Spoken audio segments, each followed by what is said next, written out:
Eu, quando cheguei à Câmara dos Deputados, em 99, eu era absolutamente ignorante e absolutamente sem nenhuma capacidade de avaliar, de compreender e de perceber a importância estratégica das comunicações. Porque o meu primeiro contato com a comunicação de massa, com os meios de comunicação, com a mídia convencional, foi como prefeito de São Paulo. Foi uma convivência bastante traumática.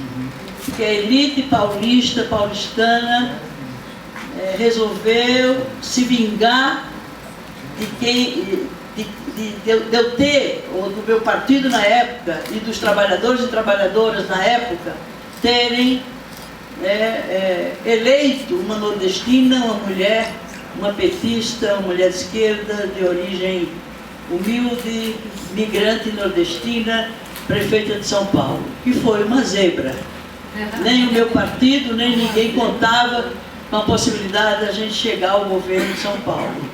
E aconteceu, e derrotamos a elite paulistana eleitoralmente. No caso, derrotamos Maluf, derrotamos Serra, que representavam naquele momento a elite paulistana, e que ficaram perplexos diante daquele resultado, que eles não conseguiram controlar, porque foi de fato uma zebra, era uma disputa de um único turno, e eu fui cachorro morto até o final do processo, e só às vésperas das eleições é que o quadro virou, e eles não se deram conta de que o quadro estava virando, e de um dia para outro, da noite para o dia, no dia seguinte eu estava eleita prefeita de São Paulo, e que realmente deixou a elite paulistana e paulista muito infeliz, muito triste e se sentindo muito ameaçada, por ter alguém com as minhas características, com o partido na época, que era um partido militante, um partido aguerrido, um partido que enfrentava as contradições de classe e se impunha os trabalhadores a essas contradições, sobretudo numa cidade, no meio como São Paulo.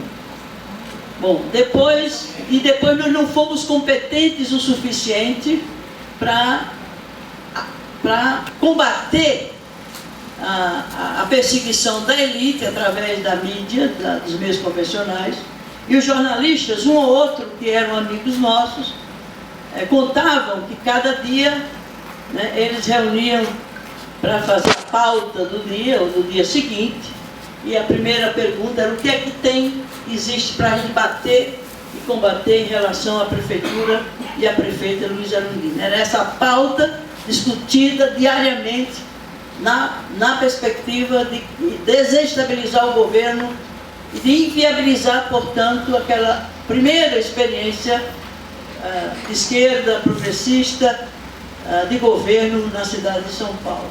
E nós não fomos competentes o suficiente para ter uma política de comunicação capaz de enfrentar esse bombardeio dia a dia, 4 anos, com uma Câmara Municipal com minoria durante os 4 anos, porque para ter maioria eu teria que ter feito concessões éticas, e para fazer concessão ética é melhor que a direita fique lá, porque ela é mais competente que nós.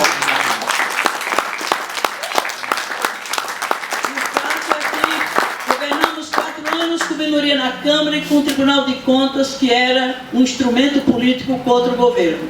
Até ali, nunca o Tribunal de Contas do município havia rejeitado conta de prefeito nenhum. Rejeitou todas as minhas contas. E a primeira conta que o Tribunal de Contas rejeitou e mandou o parecer para a Câmara, com minoria, que exatamente no primeiro ano da nossa gestão, caçar o nosso mandato. E como a gente não tinha maioria no Legislativo, a aliança que fizemos para garantir governabilidade foi o povo. Foi graças à aliança real, concreta, efetiva, com a sociedade civil organizada, com os movimentos sociais, com os movimentos populares, que eram independentes, eram autônomos, porque tivemos o cuidado para não confundir partido e governo, movimentos, e de fato foi um governo que, no certo sentido, fortaleceu a luta autônoma e independente dos movimentos populares, e havíamos aprendido isso no Partido dos Trabalhadores. Era não cooptar os movimentos, não atrelar os movimentos, não ser correia de transmissão para os movimentos. Foi isso que a gente aprendeu quando nos formamos no Partido dos Trabalhadores, na CUT, dos quais eu tenho a minha biografia, a honra de ter sido fundadora dos dois, de ter participado da fundação dos dois. Bom, e aí nós, como governante, com pouco dinheiro e as demandas enormes, uma dívida social enorme, nós também tínhamos escrúpulo de não investir nenhum dinheiro, quase nenhum dinheiro, em publicidade ou comunicação, porque achávamos que não era justo destinar recurso para comunicação, quando a gente não tinha recurso suficiente para fazer as creches que eram necessárias, os centros de saúde que eram necessários, as moradias populares, etc, etc. E não fomos competentes em relação a isso. Reconhecemos uma das nossas falhas, e não temos sido competentes. E não tinha rádio comunitária do nosso lado. E as rádios comunitárias que existiam eram controladas por deputados, que ainda hoje são deputados. O Arnaldo Faria de Sá, até hoje ele controla uma grande ou parte daquelas. Eu nunca tive aliança possível com esse segmento da comunicação popular, que era a rede de rádios comunitárias. Bom, foi uma experiência que eu vou usar o meu tempo para contar, vocês já sabem, né? Mas quando eu saí de lá e que fui para o Congresso em 99, quando eu cheguei lá, líder da minha bancada, eu tive que ficar com a última vaga da última comissão que a bancada dispunha para indicar alguém. Então ficou-me o quê? Uma vaga na Comissão de Ciência, Tecnologia e Comunicação Informática. Ninguém queria. Aonde eu fui para lá, sem saber nada, mas sem saber absolutamente nada.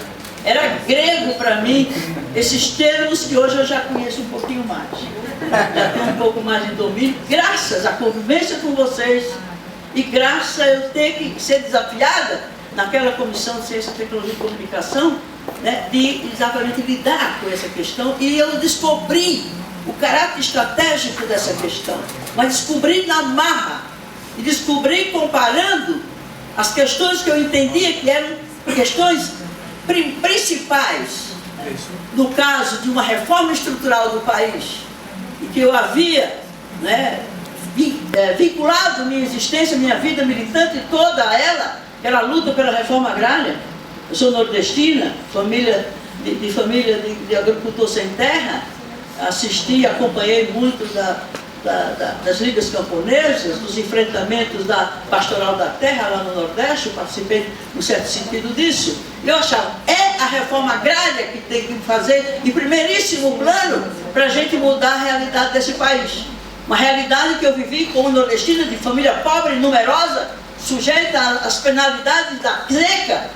Meu pai levava a gente para algum lugar desse país para não morrer de fome nem de sede a cada seca, das piores condições em que se migrava, e a família ia se espalhando pelo país inteiro, que era família grande, não dava para, porque indo para uma seca ficava parte dos filhos lá, e a família foi desmontando por conta de tantas secas, de tanta migração que havia, por conta de quê? De uma realidade que era a propriedade da terra, que não era democratizada, não era dividida. Portanto, era uma questão para mim fulcral, existencial, dividir a terra no campo. Quando eu cheguei naquela comissão e eu vi as implicações e o poder extraordinário da mídia sobre a sociedade, sobre os trabalhadores, sobre as relações sociais, políticas, econômicas da sociedade, eu digo, não, a prioridade não é a reforma agrária, a prioridade é a reforma das comunicações. Porque no dia que a gente conseguir democratizar os meios de comunicação de massa,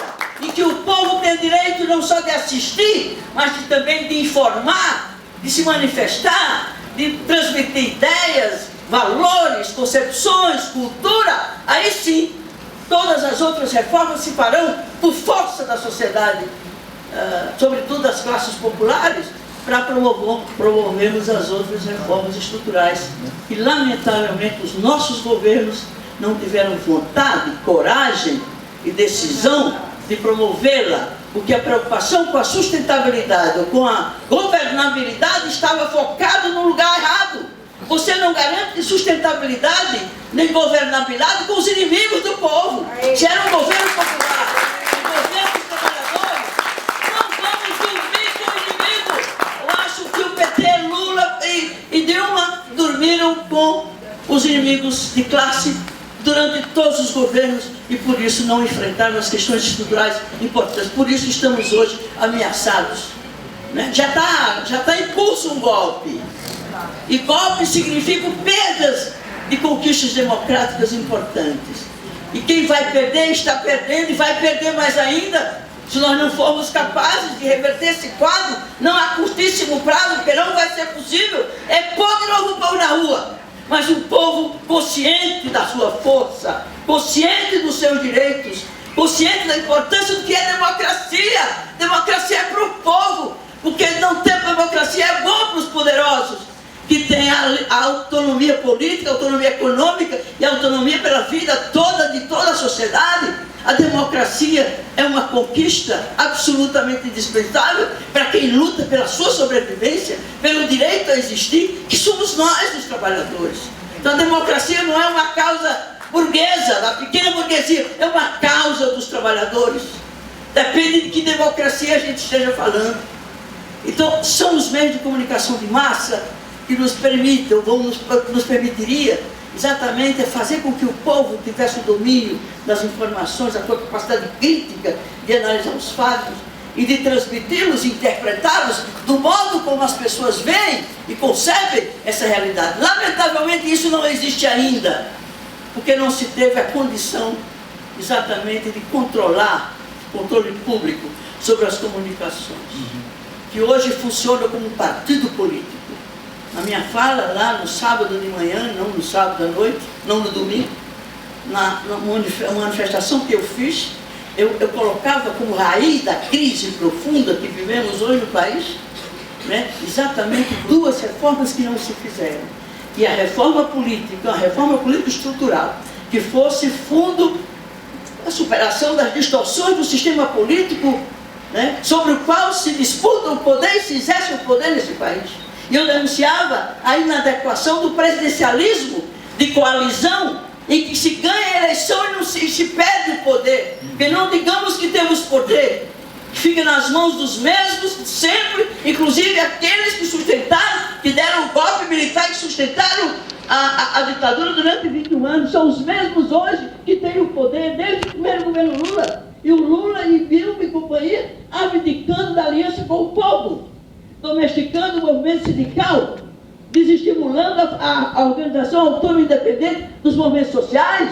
Essa é a realidade. Eu não faço isso como crítica de quem está fora, eu faço isso como crítica de quem está dentro e que está sofrendo a dor, o sofrimento e a tristeza de que tem que se sentir ameaçado diante da perda das conquistas que valeram vidas, liberdades, sofrimentos, desaparecimentos, chagas ainda que estão sangrando, porque não se revelou toda a verdade sobre os crimes da ditadura militar. Não se chegou a revelar nenhum desaparecido político nesse país.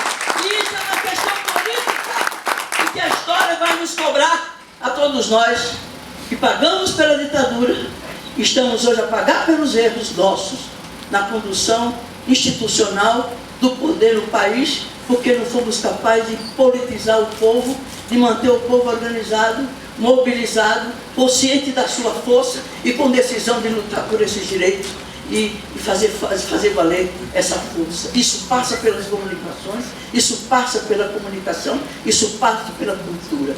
Por isso vocês são tão necessários, vocês são tão insubstituíveis, imprescindíveis. O FNDC e todos os outros que militam nessa área, para enfrentar inclusive esse quadro de desolação, de tristeza, de depressão. Os nossos companheiros mais antigos da luta política estão deprimidos, estão sofrendo, não veem mais sentido na política, desacreditam da política, e isso é o pior dos preços que a gente está pagando, vai ter que pagar por isso. Por isso que esse momento estamos vivendo aqui, esses 25 anos, essa celebração. Lamento ter forçado muito as cores da minha fala, Mas é um momento que vocês me dão de desabafar também. Porque a gente não fala isso em qualquer lugar, nem para qualquer pessoa. A gente fala para aqueles que a gente sabe que está junto, sofrendo tanto quanto nós, mas sem nos deixar abater o nosso ânimo, a nossa coragem, a nossa vontade de continuar lutando. E se fosse fácil, não era conosco. Nós nunca foi fácil as coisas para os trabalhadores e para as trabalhadoras desse país. Então, meu povo, estou feliz pelos 25 anos da FNDC. Estou mais feliz ainda de existir vocês e a luta de vocês junto com a gente tão minoritário naquele congresso. Mas sem vocês, realmente seria ainda mais difícil, mais frustrante e mais difícil da gente levar adiante. Então, agradeço o convite, cumprimento a cada um. Obrigada, Bia, que tem sido tão frequente, tá representando o FNDC naquele cotidiano daquela casa que a gente só não... que é uma casa do povo ainda. Um dia vai ter que ser do povo, não deixemos fechá-la. Mas é constrangedor ver que a casa do povo é aquela, que o povo não pode entrar nela, e quem representa o povo não representa nem a eles mesmos, muito menos ao povo. Isso precisa mudar. Isso só muda com cultura, com informação, com comunicação, com consciência e com organização e politização dos trabalhadores, da grande maioria do nosso povo, que está aí assistindo, enganado, iludido, entrando num jogo que não lhe pertence, é contra ele e não a favor dele. Isso que está se fazendo, afastando uma presidenta, não obstante todos os erros que esse governo e os outros governos cometeram, mas não tem o direito de tirar das mãos do povo uma conquista do povo, né, conseguida democraticamente nas urnas, nas últimas eleições. Precisamos aprender com essa triste e forte e pesada lição, mas não vamos desistir, nós vamos acreditar, nós vamos continuar, recomeçar tudo de novo, não tem importância. Tem muita juventude ainda, vocês são jovens, vocês têm muito tempo pela frente, e quando eu tiver um dia de existência, junto com essa juventude toda que vai vir, está vindo, para a gente não deixar a peteca cair, e a gente continuar firme na conquista, na defesa da democracia, na ampliação e consolidação desse bem extraordinário, que é um bem do povo brasileiro que está seriamente ameaçado nos dias de hoje. Parabéns, vamos à luta e vamos ganhar.